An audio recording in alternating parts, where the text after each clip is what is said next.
Effectors! Welcome back to the Mass Effect Lorecast, and as Daysbro in chat says, ready for Garvug Part 24! We're back. We've got... It's the Garvug that doesn't stop Garvugging.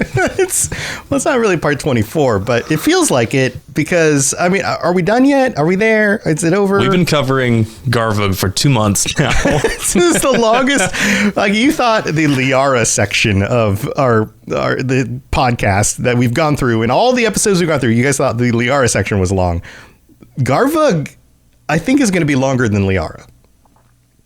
Yeah, it will because this is not our final episode today. Still got one more. We've got a post-mortem after this. I was already like in my mind because one of the first things I do after we record is I design the thumbnail. And then I edit the podcast, I upload it to YouTube and all, and the podcatcher services, all that stuff, right? I do all that stuff. And in my mind, before we started this episode, as I sat down to do this and you and I were prepping, I was like, oh, I finally get to do a thumbnail that says like, the war is over or something like that. And I was going to make it all epic, but I'm like, oh no, maybe it's not. But I haven't read ahead. I don't know where we're going. And that's part of the fun. So that is a perfect sequitur to this episode. The war is over, but the story is not. Okay. All right. And so a recap from last time. You remember there was this big surprise attack on Garvug because the corporations had followed through like they said they were going to. They withdrew all their troops, but then out of nowhere, once the guerrilla fighters, quote unquote, came out of the woodwork, they just bombarded this planet from orbit, annihilated the capital city of Dazil, and we're just kind of left with our jaws on the floor.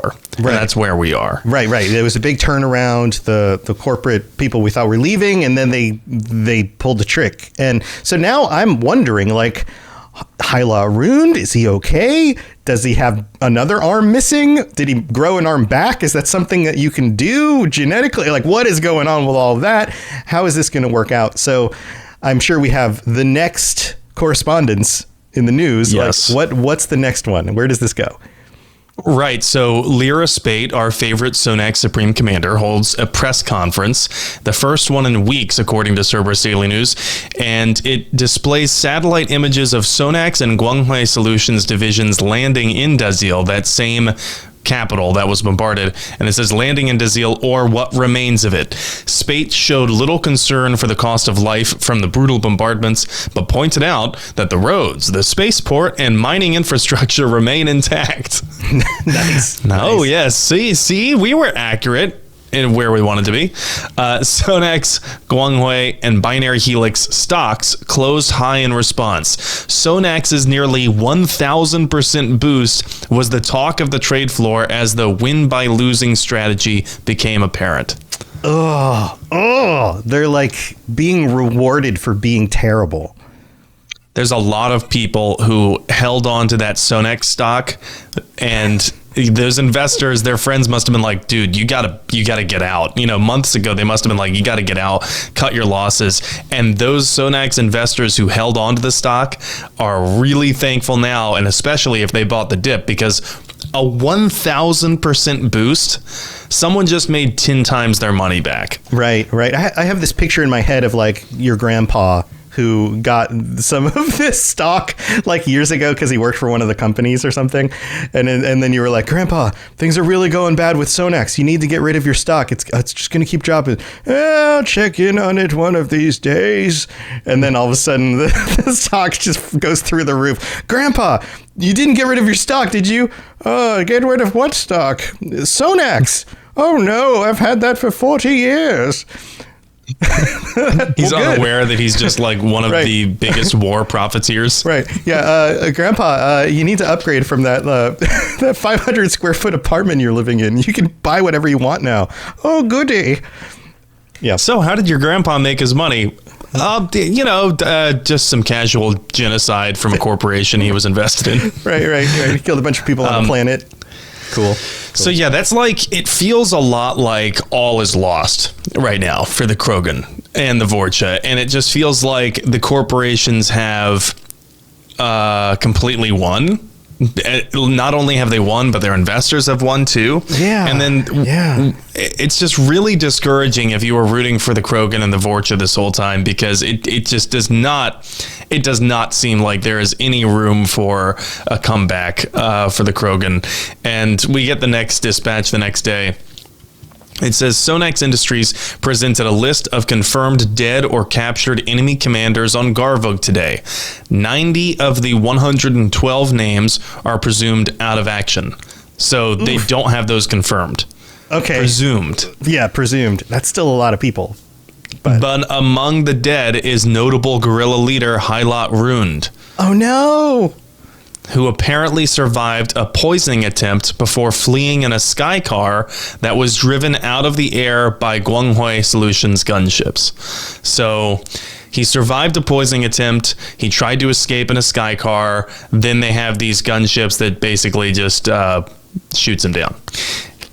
And then, Cerberus, according to Cerberus Daily News, an autopsy, I wonder conducted by whom, an autopsy revealed that after Rune's heavily armored car slammed into a mountainside and armor-piercing incendiary rounds ignited its fuel into a fireball, Oh my God. the trapped and wounded Rune finally died of smoke inhalation. That's the thing that took him out. It's the smoke. Smoke inhalation. All of this other stuff. Poisoning, getting exploded in bombs, losing his arm, getting attacked in the car, fireball, all of this stuff. And it's the smoke that kills him. Yeah, kind of the definition of an anticlimactic death. Right. The corporate coalition is making the autopsy video and gun camera footage publicly available at midnight tonight, Garvug local time. Wow. They're making the gun camera footage publicly available and autopsy video. There's no respect for this, for Hylot Rune's, for lack thereof a better word, humanity. Right, none. His Kroganity? His Kroganity. He's been trashed. Oh, that sucks.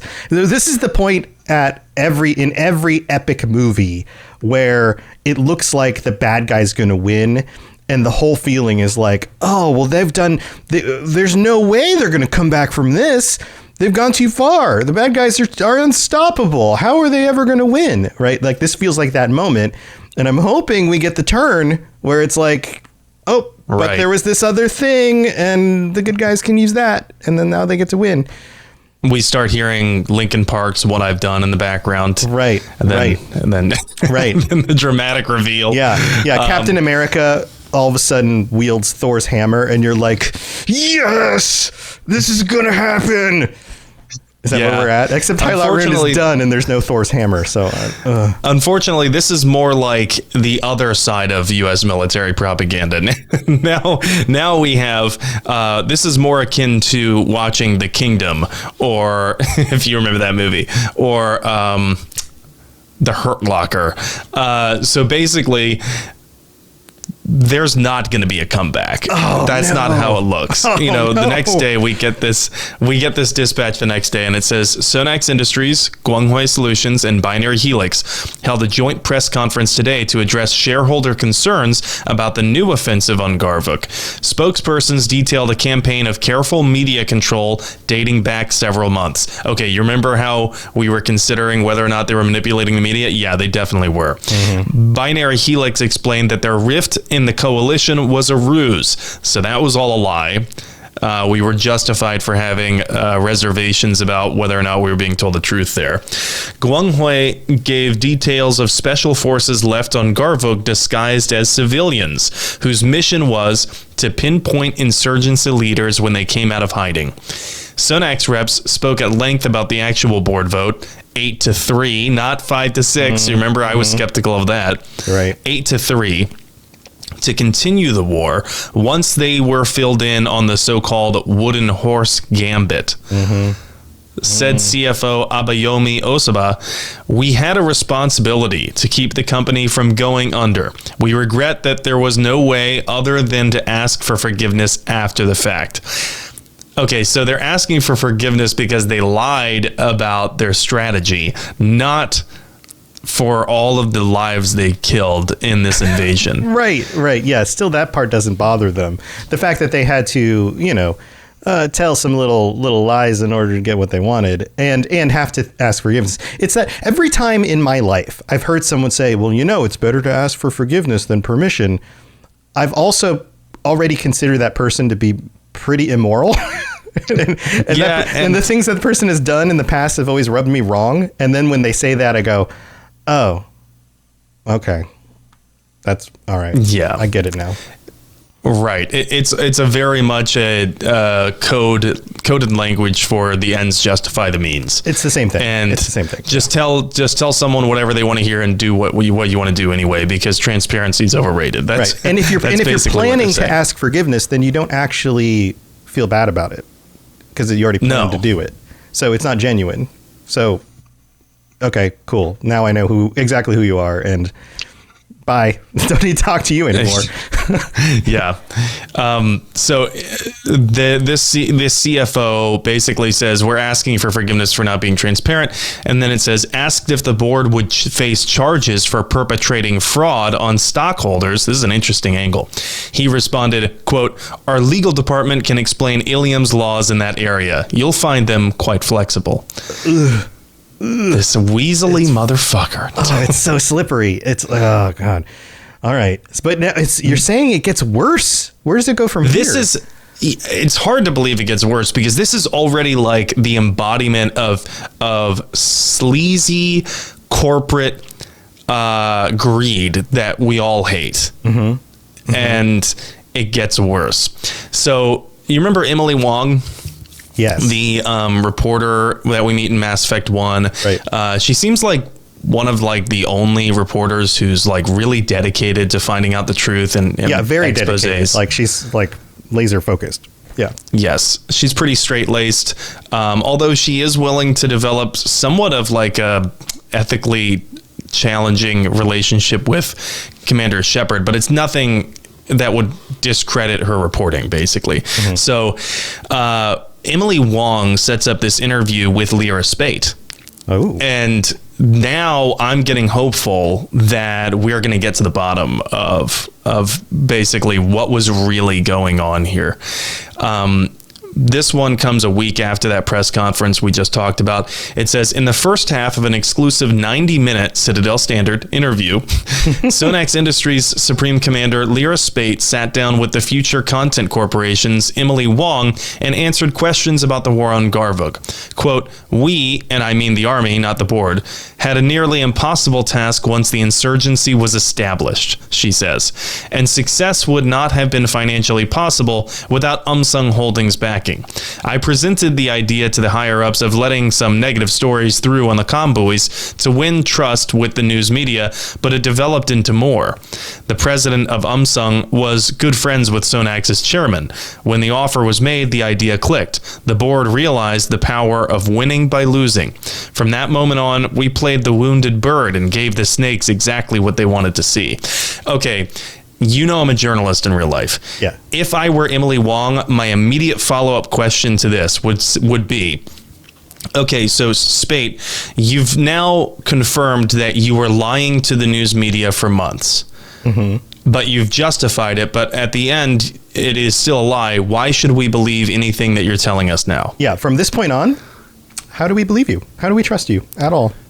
Why should we trust anything, including whether any of that in the past was a lie?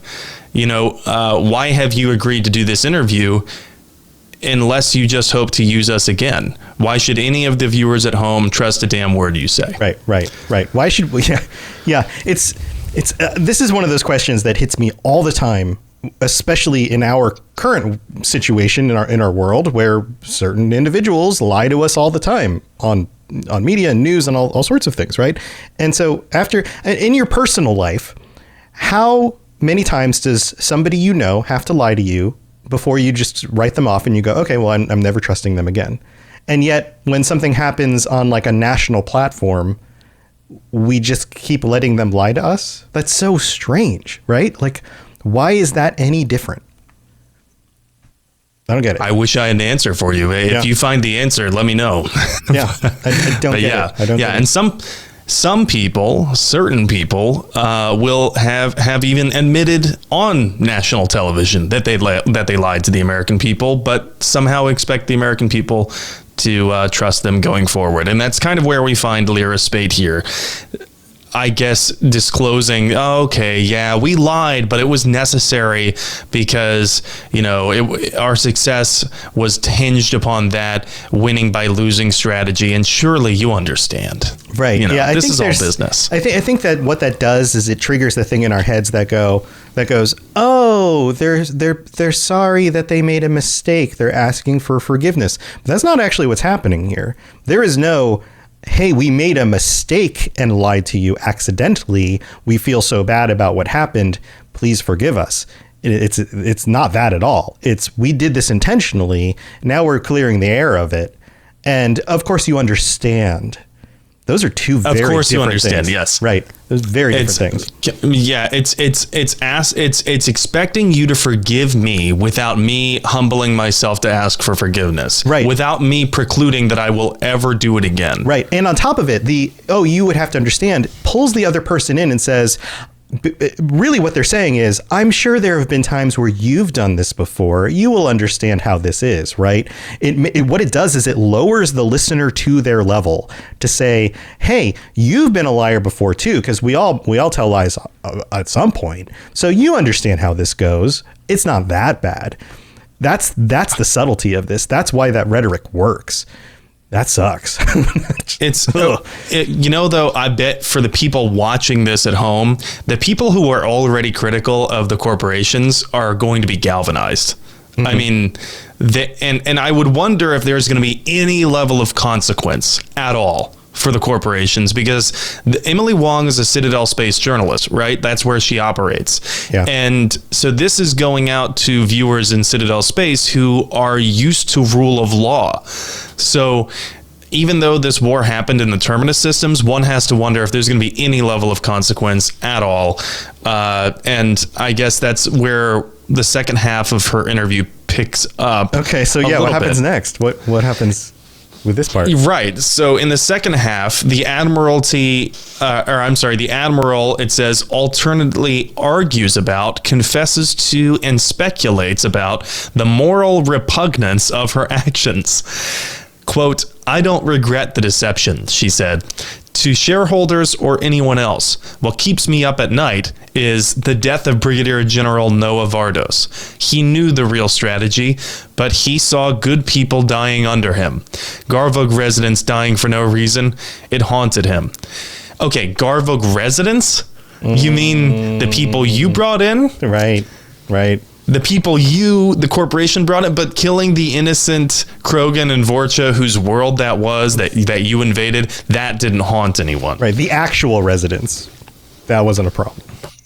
Yeah, and that's where the interview goes. It says, as to the civilian casualties, she responded, quote, our test story, the video of Krogan being executed, that wasn't genuine, but damn few people questioned it. Once we saw the public's saturation point, when they weren't shocked anymore and just wanted it over, we gave them what they demanded as fast as we could. How insidious is this? Yeah, it puts the blame on the public. It's like, well, clearly the public were okay with it, so we're fine, right? Well, it's like we manipulated things to the extent that we led people to believe that we were executing Croak. Okay, so here's the 4D chess of the lying about lying that's going on right now. Mm-hmm. She's saying, she just previously said, we misled the media to let them think that we were getting our butts handed to us for so long. Then that way we would give the snakes what they wanted, right? That way we could win by losing. But now she's saying our test story, the video of Krogan being executed, yeah, that wasn't genuine. Okay, why should we believe that this is actually part of their ploy and wasn't just a legitimate video that did surface that they are now retroactively conveniently explaining, oh yeah, that was part of our lies? Yeah, they just keep on convincing anybody who's really paying attention to believe them less and less and less. Honestly, it's insane because if she's telling the truth in this moment, that it wasn't a real video, that the Krogan were not executed and few people questioned it, she's laughing at the public for empathizing with a native population that is seemingly being carried out a genocide against. She's laughing at them and saying, "Ha, you believe that? We manipulated you. And then we gave you what you wanted, that the war was over." What a monster. Right. The only people this should appeal to are people who are already monsters, who see how good they are at being monsters and look up to them for being terrible. That's the only, and hopefully that's a very small percentage of the population. But oh my God, yeah. This should appall anyone that has any shred of affinity for truth, for a rule of law, for decency, for morality. I mean, what was the... I can't even find an ends that justify these means. Yeah, well, money. I mean, it comes down to money for most people. Yeah, I guess, and right? We've heard in our own world, well, I'm more financially beneficial when this happens, so therefore that's what I'm supporting. I don't care about any of the other stuff. I don't care about lies. I don't care about anything. That benefits me, and so therefore I'm going to support it. You know, I'd like to ask the Sonax shareholders a question. Are you better off now than you were 4 months ago? Oh, man. And yes, I'm making a commentary about how short-sighted that question is. Yeah, the 1,000% increase. Some of them are going to say yes. But, all right. So you're saying it gets worse from here? It does, but you were getting into a little bit of that. What were the ends that justified the means? You said money. We will have a conclusive answer to that question after the mid-break. All right, let's go thank our patrons. We'll be right back. Don't go anywhere. Message coming in. Patching it through. I am sovereign, and this Lorecast is mine. I like the sound of that. All right, here we are in the middle of the show. We've got some new patrons, including Dewbug, that's a good name, and Gothic Reaper. One is real cute, one is real terrible and scary, and I love that both of these people have decided to support the show. Welcome to the Patreon, patreon.com/Mass Effect Lorecast. Thank you for all of your support. Also, we have to shout out our Shepherd tier patrons, Draco, Edboy, Kirasi, Lieutenant Ticino, Retrobot, Superfly, and William. Thank you all for your support, and to all 74 of our current active patrons, thanks for your support as well, and to everyone else who has signed up just for free in order to stay in the loop when we've got announcements and things like that. Go check out patreon.com/Mass Effect Lorecast. Thank you for the support, everybody. Also, if you'd like to leave a 5-star review on Apple Podcasts, you can do that. We'll read out your reviews on a future episode of the show. I don't have any new ones on my list this week, but who knows? If you leave one this week, then chances are we'll read it out. Also, we are a week away from our patron chat this month on the 27th. So Friday the 27th at 9 p.m. Eastern, 6 p.m. Pacific. And if you would like to sign up because you haven't decided to join us yet, but you want to be part of that conversation, there's still time to do that. Head over to the Patreon. And also, there's still time to chime in with some ideas for things that we could discuss. In fact, who knows? Maybe it might be fun to get all of our patrons' perspectives on this war, because it's one of those topics a lot of people haven't thought about before, but I'm sure they're going to have opinions about that or whatever else they want to discuss, because they get to vote on it and decide what we discuss. So thanks, everybody, for the support and the reviews and all the other things and sharing it with your friends, all that other stuff. We really appreciate it. All right, let's move on with the rest of the show. Spit it out, or are you trying to build suspense? You're so dense, sir. Obviously, I do not know as much about human relationships as I thought. All right, so we were talking before the break about the motivation. What is anyone getting out of this? And I suggested it's money. Do you think there's more to it than that? Yeah, we're seemingly getting a transparent explanation from the corporations now to some degree. But we do find out what they really wanted. And it's not coming from the corporations. So on December 6th, that's when the Cerberus Daily News Dispatch goes up for players. It says, a team of reporters from Second Star Broadcasting has made a discovery that they claim puts the war on Garvug in an entirely new light. working undercover for several months at Guanghui Solutions. Okay, I'm very intrigued. I'm so into this story now. These journalists were working undercover inside one of the corporations. And then it says the journalists uncovered evidence that the company, along with Sonax Industries, was concealing a cache of Prothean technology on Garvug for their own private financial gain. Prothean technology. That's it. That's what's worth it, because that's something you can't get anywhere else. No, and had the Alliance known about this, they might have wanted a stake in it. Other governments certainly would have wanted a stake on it. And so they were, I'm sure, trying to keep this under the highest level of wraps. And maybe that's why that general was killed. Yeah. Maybe. Yeah. I'm just speculating right now. Right. Well, he would have been one of the people who could have leaked that information. And if all of a sudden he didn't seem trustworthy to the corporation anymore, then you couldn't just let him go, because he could say whatever he wants. Yeah. So it says the reporter's painstaking documentation has garnered the attention of the Citadel Council's Committee on Paleotechnology, which demanded that the corporations allow their inspection team full access to the Garvug site in question or face reprisals to their offices in Citadel space. Okay, you remember how I was saying these corporations are headquartered in Citadel space? There has to be some level of accountability. Now we see that the Citadel Council is kind of flexing its muscle a little bit and saying, you must allow our inspection team full access to this site, or we're going to basically level sanctions. And then it says the investigation promises to delay Guanghui's release of a high-performance Mass Effect field generator scheduled to be on the market in just a few months. So this is a consumer, quote unquote, consumer good, or perhaps defense contract that it has. High-performance Mass Effect field generator. And Guanghui is saying, oh yeah, you want to investigate us? Well, maybe our defense contract with this high performance Mass Effect field generator, maybe we'll just wait. Maybe that won't come out when we said it would come out. It's so shady. It's so much. It's the definition of shady. I don't know what else to say about all of that, other than just like, I'm not surprised, but I'm also still just like repulsed by it. But it does start to make sense. Like a shield generator pushing me away. It starts to make sense about why they were so gung-ho about Garvug.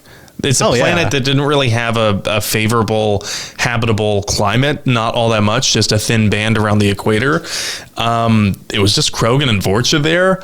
There wasn't a whole lot of resources there besides iridium, so it's kind of like, and we know if playing the game, you can go to all these different planets and moons and collect iridium or whatever, right? Like that, it's not like that's a limited resource. There's lots of places you can go get that, or you don't have to kill Krogan in order to do it. Or at least just go through the hassle, you know what I mean, of organizing and mobilizing a military to get there. So the Prothean technology makes a lot more sense. But I'm now curious about specifically what kind of Prothean technology this was, much like the Citadel Council investigators. Right. No, like that. When I said that, that's something that you can't get somewhere else. You can get Prothean technology other places. They have found it other places. But what is specifically at this location, and the information that will give you, could be absolutely unique. It could be something that you can't find anywhere else, or it could give us historical data on the way the world or the universe was, or the galaxy was, back at that time. There is a ton of value here for that. So that makes a lot of sense. Well, you're thinking in noble pursuit goals, like gaining knowledge and things like that. For the corporations, I don't think they care too much about that. They care about the leverage that this would give them over different governments. We could sell this to you, but now we get to name our price. Right. Or we can back engineer this technology and use it for new products and things like that. Absolutely. There's that value for the corporations, but you can also see why they would keep it secret from everyone else, because there's more than just that value for anybody else who has any interests or cares about maintaining the sanctity of historical locations and things like that, like we deal with in our own world. When people find things and then they, like there was a big problem in the 1800s when archaeologists would, plunder a tomb and then not document what they found very well. And now scientists and archaeologists have to guess about the way things were, right? So there's still value in keeping those sites pristine and actually looked at by real archaeologists, whereas this group doesn't care about that, but they know if the word had gotten out that people would be up in arms for all of these different reasons. Well, that's why I think they cared about the infrastructure. That's why they kept talking about, well, the infrastructure is okay. Yeah. So because they need the infrastructure to be able to excavate and preserve the Prothean technology, I think. If they were just going to bombard everything and blast it all to smithereens, they might destroy the Prothean technology, and then they would be pissed. Right, that's true. That's true. Everything's for naught. Yeah, it kind of limits them to where they want to engage militarily, so that they don't destroy the thing that they're there for. So you have to wonder if the Krogan understood that and used some of those locations as places they could be more safe or less likely to get attacked directly. I'm willing to bet the Krogan didn't understand the true value of the Prothean technology that was with them, because if they did, I would have thought that they would have gone directly to the press with a video saying they just want our Prothean technology, because they also would have understood that would have prompted the Citadel Council to intervene immediately. Yeah, good point. They would have leveraged that against them if they knew that was the source of the reason why they're there. Yeah, right. So the Citadel Council investigators, we learn they have announced formal charges against 14 of the 24 board members of Sonax Industries and Guanghui Solutions. So this is like a really typical, it looks like they're going after individual sanctions right now. And like we see this in geopolitical conflicts in our own world all the time. This is like the first step toward a conflict. And it says the move follows an investigation that confirmed those companies withheld Prothean technology from the galactic community for personal gain and instigated an interplanetary war to that end. The investigation credited unnamed specters who secured what they say was irrefutable evidence of the corporation's complicity. Included in those indicted is Sonax Supreme Commander Lyra Spate. High Commissioner of Galactic Rights Urania Asula said, "The acts of these corporations went beyond mere illegality and into crimes against the galactic populace. We invoke the right of the Council to admit evidence garnered by Council representatives to prosecute the parties involved for their misdeeds." Lyra Spate's office reportedly responded with the following statement: "Try." Oof. I love that the Spectres are involved here, and it makes me long for side games. Like, you got like the main Mass Effect series, you've got Mass Effect 4 or 5 or whatever they're going to call it for coming up next, and it's going to be continuing the main story and probably the fate of the galaxy and all of these big things. What I want are little side stories that are like detective stories where you get to play as a Spectre and infiltrate evil corporations and take them down from the inside. And it could be something like Splinter Cell, or it could be something like even a narrated story, like with a detective thing where you make decisions based on dialogue trees and things like that. Wouldn't that be cool? Like kind of like an Indiana Jones of Spectre world. Yeah, that would be sense. What I'm thinking right now is one of those journalists with, let me scroll up and see, Second Star Broadcasting that went undercover working at Guanghui Solutions. What if the journalist is also a Spectre? Yeah, totally. Because they're the ones who first, found and reported. Well, the ones we know first reported on the Prothean technology discovery.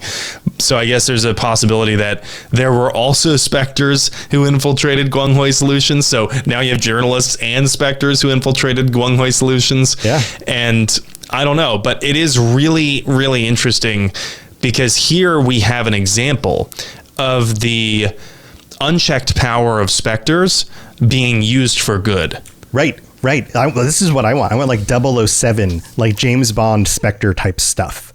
Like, and it's all about these little stories, not necessarily the big fate of the galaxy stuff. That would be so cool. But yeah, I think you're right. And that's what's kind of fun about this is that we don't know who was and who wasn't a Spectre. As they said, plural, like there could be multiple. It kind of almost feels like Jedi stuff in a way. A little bit Jedi, a little bit James Bond, a little bit Indiana Jones. Yeah, it's like, developers, publishers, give us cool stuff. We'll eat it up. Promise. I love it because so many of the other times in the lore, what we hear is the Spectres, they can't be held accountable by anyone. They're this, just unilateral acting, weaponized arm of the council. And we get examples of bad specters or specters gone bad. And that's Saren. what we think of. Yeah, Saren, Yep. that's what we think of. But most of them are probably more likely to do overall good things that benefit. That's why they're there. You know, I'm sure some of them go rogue. I'm sure some of them make some rough decisions and sometimes don't make the right choice in the right situation. But most of the time, I would assume that these extremely talented, capable individuals are actually doing stuff like this, which is right. Well, really don't cool. forget Shepard's a Spectre. Right. And Shepard does a lot of good. Right. It depends on how you play them, I guess. I guess, but sure. yeah, I guess, yeah. But in this case, we do find that Spectres are being basically used to enforce the law on powerful corporations who, I think the motive for the council is less about the fact that they killed Krogan, less about the fact that they invaded a Krogan and Vorcha world and were oppressive against these native populations. I think it's more about the fact that they withheld the Prothean technology. And so the council wants the Prothean technology. But regardless of the motive, the end result is still good. That these corporations are being taught, and other corporations watching are being taught, that there are going to be consequences if you do something similar to this for Prothean technology. What I don't like is the message that it's sending to those corporations that, hey, as long as there's no Prothean technology involved, you could probably get away with this. Yeah. Well, it may be vague enough to make them wonder, because the council hasn't specifically said that that's the sole reason that they're being investigated. So true, they could have more cards up their sleeves. And you have to believe now that the corporations have painted a target on these Spectres' backs. They're going to try and find out who they are. They're going to try and kill them, I think. And the next dispatch kind of vindicates that. It says, the death of a Solarian enforcement agent on planet Garvug is causing a stir among council watchers and Sonax stockholders alike. Sources close to Sonax Commander Lyra Spate allege that Spectre Lonar Mayroon made an attempt on Spate's life and was wounded by her security.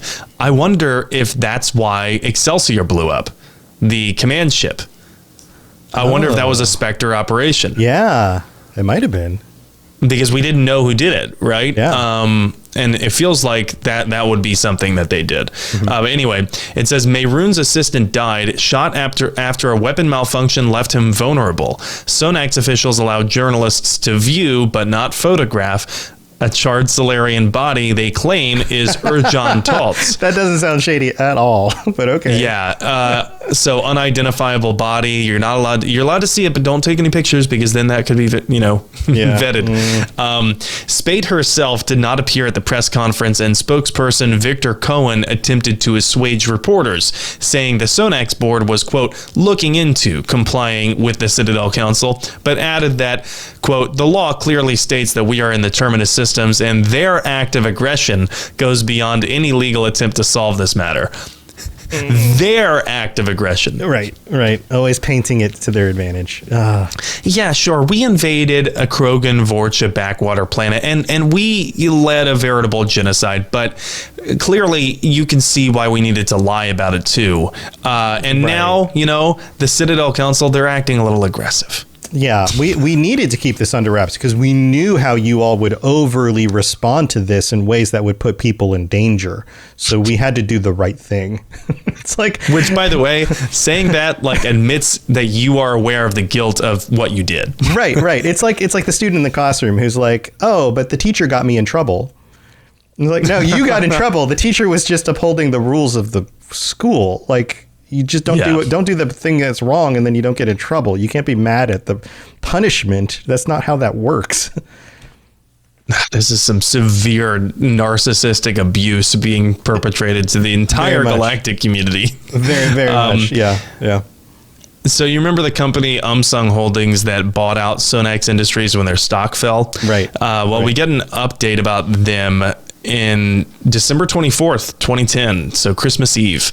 It says, Umsung Holdings, Sonax Industries' parent company, has announced sweeping changes to upper management in light of new evidence that has caused significant damage to their brand. So whenever you hear that a company has announced upper management reorganization of a company because they're being investigated, you should probably hold with you a level of skepticism that the company is perhaps destroying or burying evidence. Yeah. Oh, no. So the Sonax Industries division will now be known as Core, and each board member currently under council investigation for war crimes will be given a retirement packages for services rendered. Oh, my God. So they're getting a golden parachute because they're being investigated for war crimes. Said Umsung representative Arim Khan, it's a new day at Umsung, and we're grateful to the Citadel Council for shining the harsh light of truth on the missteps taken by our employees. Oh my lack of responsibility. None. This shines a light on a big problem. You know, like why does the guy who basically goes to the grocery store or the corner store and holds them up and walks away with $50 out of the cash register, more punished for that than CEOs of these kinds of companies who put people's lives in danger for billions of dollars, and like, it's ridiculous. I mean, it's the same way mob bosses get away with, having their henchmen do their bidding. Right. It's they did it. Fun fact, they acted on their own. I didn't tell them to go do that. Fun fact for everyone listening, this is why the RICO Act was invented. And if you ever see anyone charged with a RICO crime, it's tantamount to organized crime. It's so that the leaders of organized crime units cannot escape accountability by just saying, well, I didn't do it. I didn't tell them to do it. They did it on their own, when in actuality, there was a power differential. They knew that they were tasked with doing that. Anyway, the rest of this dispatch says, Admiral Lyra Spate's replacement, Vice Admiral Sanil Mabuza, is expected to take command of the armed forces on and orbiting Garvug in 3 Citadel Standard hours when the sun rises over its capital of Dazil. Okay, so Lyra Spate is no longer in command, which means, to me, I think they found evidence that she was doing even worse things than are publicly known. Oh, see, in my mind, I was like, it seemed like a sign that this phase of this is over and she's now moved on to something else. But it could be either. We don't really know. I mean, she's given her retirement packages because she was being investigated for war crimes. I think they're trying to let her escape. Yeah, absolutely. But also, this is done. Like, we can let her retire. She can move on. Let's paint a new face for the company, like all of that.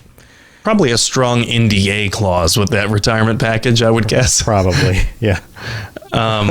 So the next, or 2 days later on Christmas, the day after Christmas, it says former Sonax, now Core employee, Lyra Spate, has reportedly fled the planet of Garvug. Oh, big surprise. Citadel investigators allowed access to her personal quarters by Core Admiral Sanil Mabuza were able to determine that she took steps to alter her appearance before departing with a flight bag full of negotiable bearer bonds and platinum.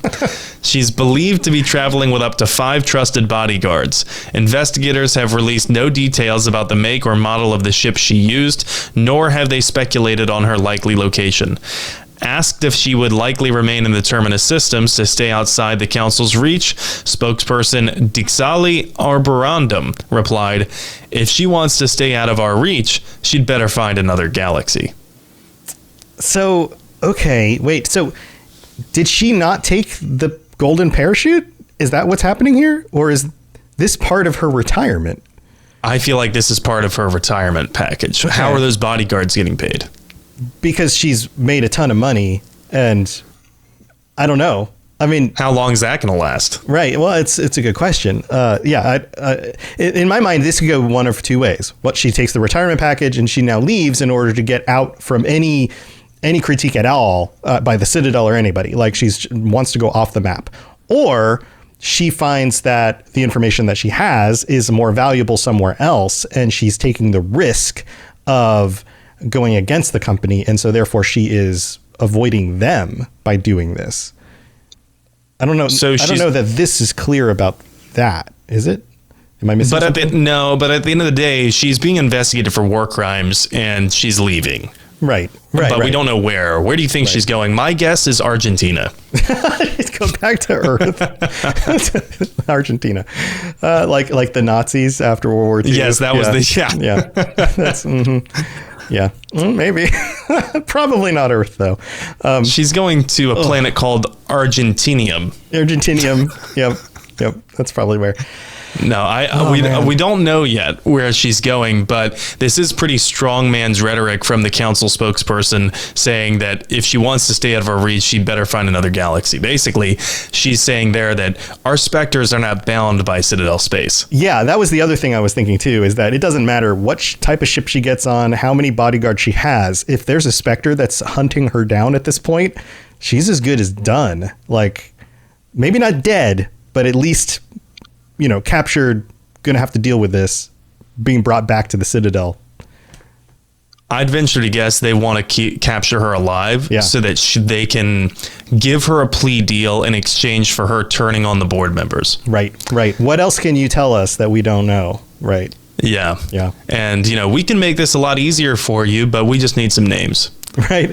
Just give us some names. It'll be easy. I'm willing to bet that's how things go, but that is all the dispatches we have for today. There's going to be kind of one more episode. It's going to be like a denouement, de-escalating resolution to this whole thing where we're also going to do a post-mortem on this.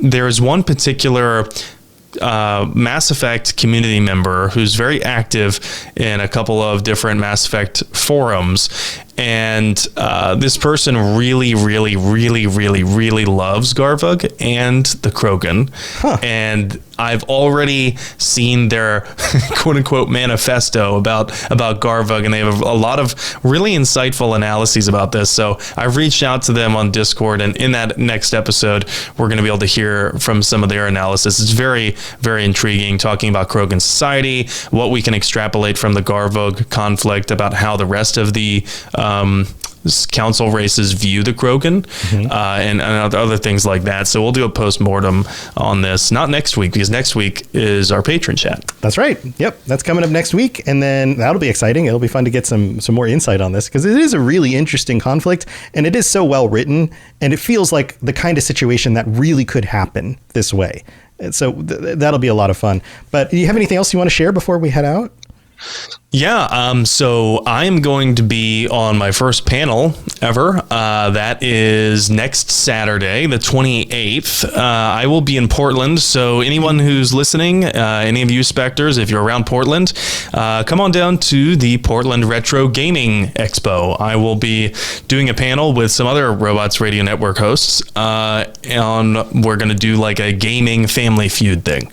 Yeah, it's going to be fun. Yeah, up on the Discord, we had, real quick, we had the, I guess it was a survey that was up, and that was getting shared around with all these questions about gaming and all sorts of fun things. If I think that might still be up on the Discord, so if you want to chime in with your perspectives on that to help out with that, that would be wonderful.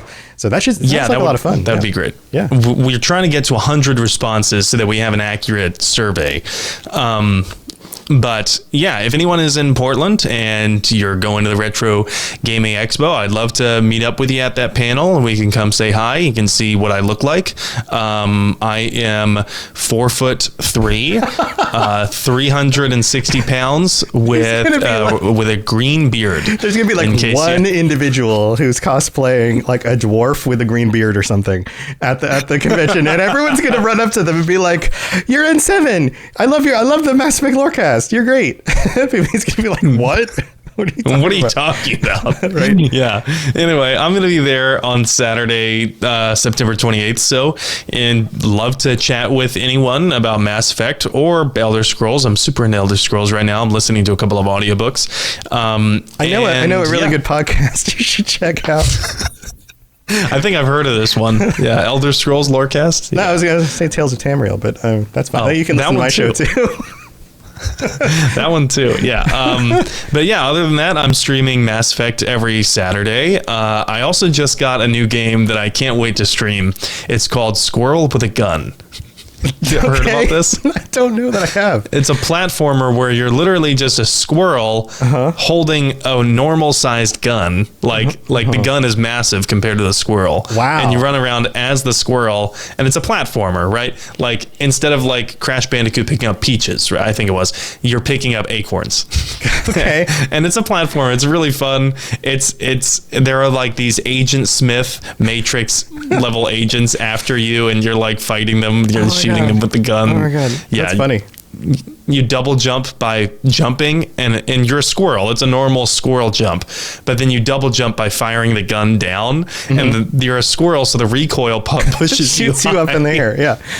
Yeah. Anyway, it's incredible. I can't wait to stream that. And I'm also streaming on Thursdays Ghost of Tsushima. So if you want to see any of that, you can follow me on Twitch or Twitter at N7TheLegend. I've watched a number of YouTube videos recently where people play like terrible games. Like they'll go find like the worst rated games on Steam, or like these games are only $1 or $2 or something like that, and play them. It sounds like terrible and also fun. Like maybe you and I should play one of these games and then like create YouTube videos about how terrible Chained they together. are. Yeah. Chained together. Oh my God. I watched one about that recently. That game looks terrible. Oh dear God. The most, like, you fall down and fall all the way down to the bottom again, and then you run back up the top. That would drive me nuts. Destroy friendships. Yeah, dear Lord. But anyway, I've got other stuff too. Robotsradio.net for the rest of the shows on the network. There's a bunch of them. I've got a bunch of other shows as well. You guys know how this goes. And also, I love helping creators launch their own podcasts and get stuff out there and make some really fun things. So if you'd like to join me, you can go to robotsradio.net. There is the Rocket Club where you can sign up, and I'll help you start your podcast and get it going. But that's what we got this week. We're going to wrap this up in 2 weeks. Next week is the patron chat, and we will see you then. So until then, stay safe and try not to be a slimy corporate douchebag. All right. See you all later. Bye, everyone. Thanks for tuning into the Mass Effect Lorecast. We'd love to hear your opinion and thoughts on the lore of Mass Effect. Reach out to us on Twitter at Mass Effect Cast, or check out the Robots Radio Discord. Also, you can send us an email at masseffectlorecast@gmail.com.